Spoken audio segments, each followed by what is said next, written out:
we are on this side, 22, 140. These, as you can see, is the realm of the animals.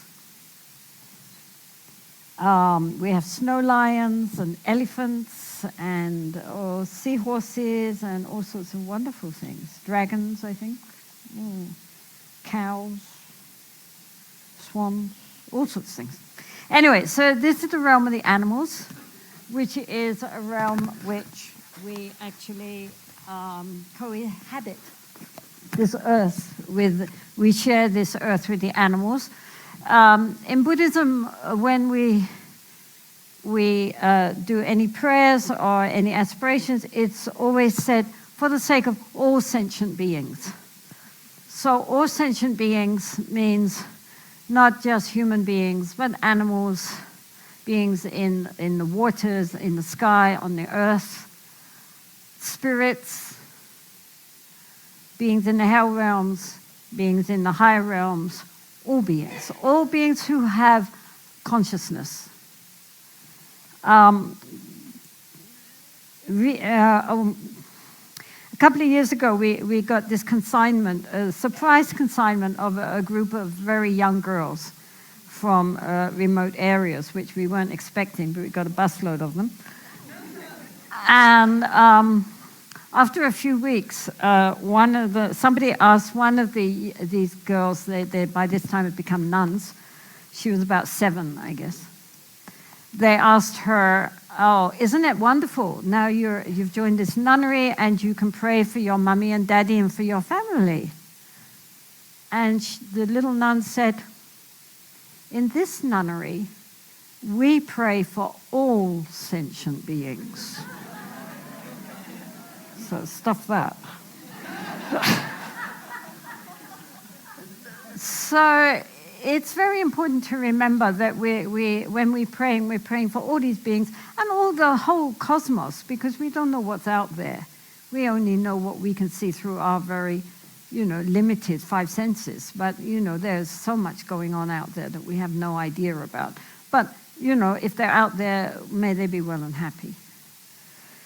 So the animal realm is a realm we can see.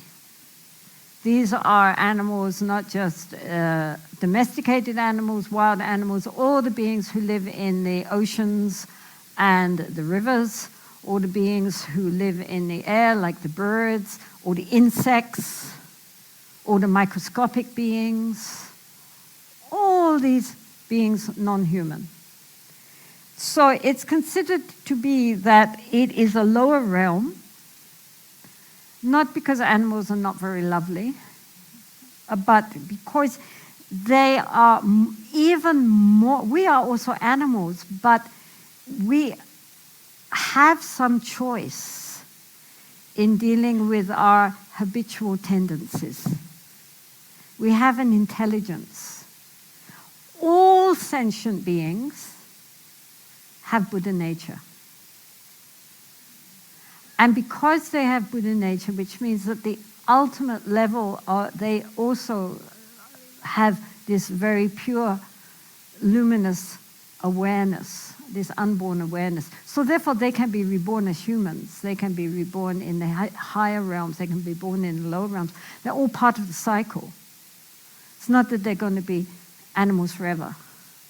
But while they're caught in the animal realm, it is, although they can be very kind, although they can be very compassionate, although they're often very devoted, but still their ability for analytical thinking is very restricted. And for that reason, it's regarded as being a lower birth than being, a human being. On the other hand, in the Jataka stories, which are very popular stories of the Buddha in his former lives, when he was a bodhisattva working his way up to becoming Siddhartha Gautama and a Buddha, many of the lifetimes he was depicted as being an animal, a rabbit, an elephant, a monkey, and so forth. Always a male monkey, elephant, and rabbit. Better a rabbit male than a human female, obviously. But nonetheless, anyway, he often was in animal realm. And so, but a very compassionate animal. I mean, again and again, he is shown as sacrificing himself for the good of others in all these are kind of folk stories, but always with this very self-sacrificing animal, who is the Buddha going through his evolution until he finally took human birth. So the animals, as I say, they all have great potential, and if they realize their potential, they can also get reborn in higher levels. They're not stuck forever, evoluting only in an animal realm. They can become human, which may or may not be a good thing. But also, on our plane, people who think that life is all about being comfortable and, they like food, they like being comfortable, they like, dulling their senses by, looking at kind of useless programs on television. I mean, not the useful programs, the useless ones. And, just thinking about food and sex and comfort and just the animal instincts, then if that's all they think that life is about, is just being comfortable, then, I would advise them to pray very hard to come back next time as a pet poodle. Because if you consider they are groomed, they are loved, they are fed, they don't have to work, they don't have to have brilliant conversation. They have a great life. If that's all you think that it's for, then why not be a pet? You go into any house, you know which is the most comfortable seat because the cat's on it.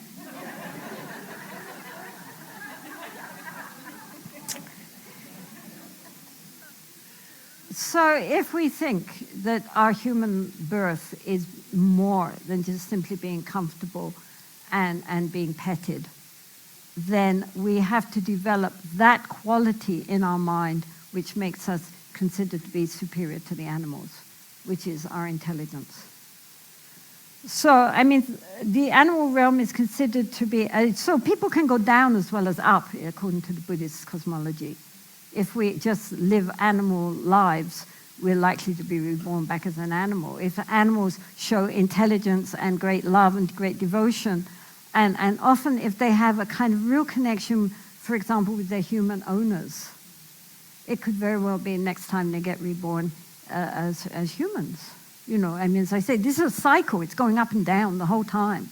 Nobody's stuck forever in one position. You're always being,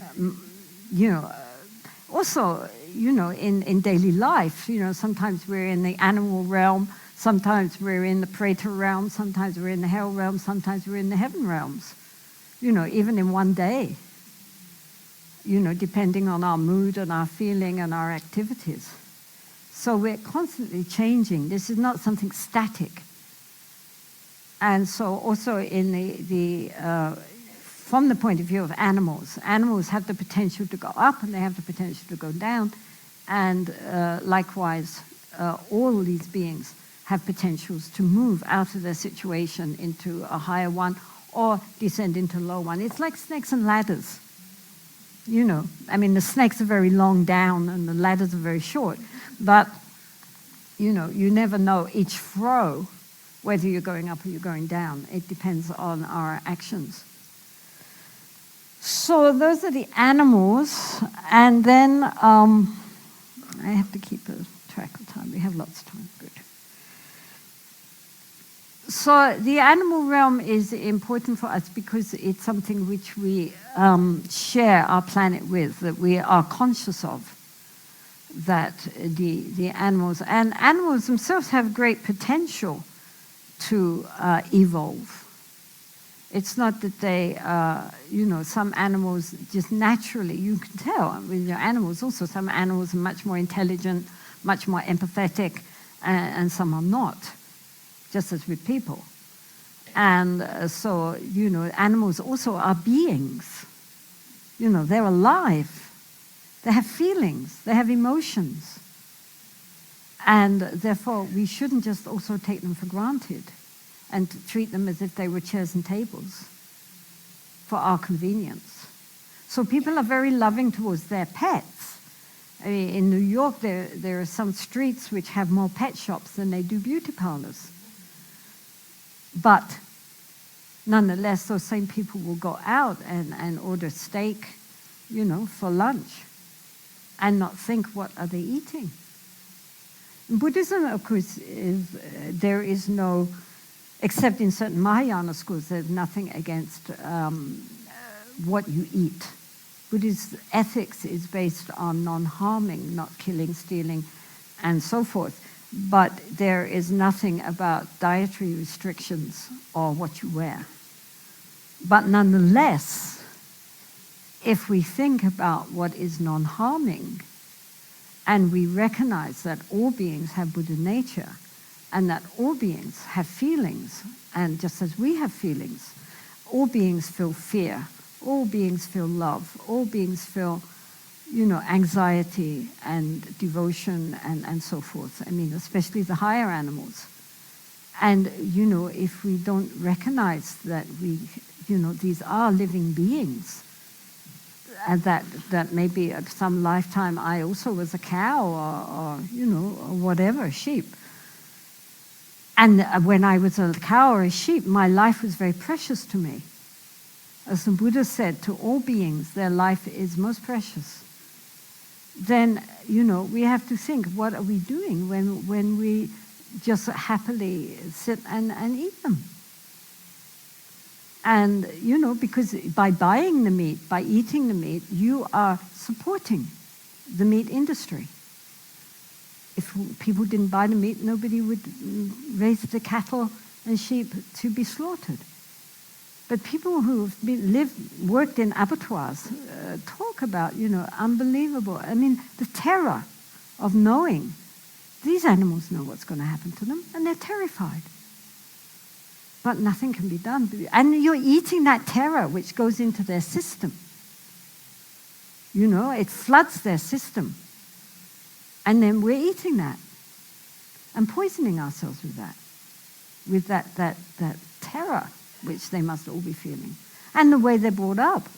It's not even like mostly they live out nice lives and then at the end they're killed. Nowadays, it's a whole industry. I mean, it's a horror industry. I mean, even Tibetans who are pretty heavy meat eaters, I mean, they're pretty carnivorous.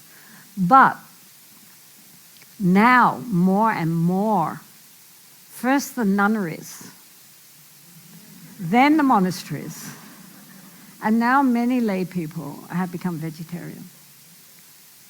And I mean, when you consider the big monasteries, like down south where they have 10,000 monks, to a monastery, how many animals were slaughtered for feeding those monks, especially during festivals. And that stopped.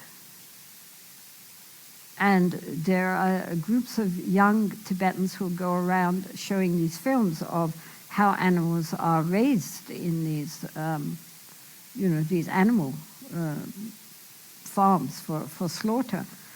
And even the Tibetans who are pretty hardcore, then toddle up the hill and take vows from the Lama not to eat meat. Because they never think, you see it, especially in the West, it's all nicely laid out, on the slab, all packaged all nicely. You're not thinking, what is that actually that we're eating? That was a living being that wanted life. And it had misery all through its life, and then it died in terror just because of our greed. So, personally, I don't see any possible excuse for people who talk about compassion to eat animal flesh. I mean, honestly, more and more, I think there is no excuse. You're just greedy. There's no reason. I mean, in Tibet, yes, there was not much happening, even though some lamas were vegetarian mostly, there was no alternatives much for if you didn't eat meat, where you're getting your protein. But in the West, we have 10,000 things to eat. Why eat food which causes suffering to other beings and then call ourselves compassionate? Sit down and meditate on loving kindness and then go off and, eat a plate of, whatever you're eating, lobster. So we should have compassion for the animal realm too. And as much as possible, recognize that we have much more in common with animals than we imagine. That if we were in that state of being an animal, how we would feel about the way we are treated by human beings, who kill so indiscriminately and have no feeling of compassion and empathy towards beings who can't tell them how they feel. I mean, if animals could talk, would we still eat them? Because they can only make sounds which we don't understand what it means, we think it's okay. But it's not okay. As Bernard Shaw said, when he was a 19th century Irish writer, and he was a vegetarian, which was very weird in those days in England. And he was asked why he was a vegetarian, and he would say, "Animals are my friends, and I don't eat my friends." And that's it. What have we got a quarrel with animals for? So why are we killing them? So we should have compassion for the animal realm and try to help them and preserve them and give them a healthy environment in which to live as much as possible, because we share this planet with them. And they have as much right as we have to this planet. It's their planet as well as ours. Why do we think that it's our planet and we can do what we like with it? Because look what we're doing to it.